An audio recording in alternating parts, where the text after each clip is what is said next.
Today is February 9th, 2015, and we're in Santa Ana, California at the headquarters of Pure Aqua.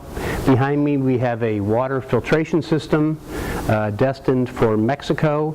It's designed to treat rainwater as it's collected from roofs and places like that.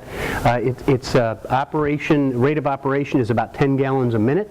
It includes a pump, a multimedia filter, sand, anthracite, and gravel, that's to remove particulate down to almost 10 microns, followed by activated carbon, which will remove taste, odor, most organics, followed by some cartridges, sediment cartridges that are rated at 5 and 1 micron, and lastly there's a UV system that will disinfect the water prior to going to distribution.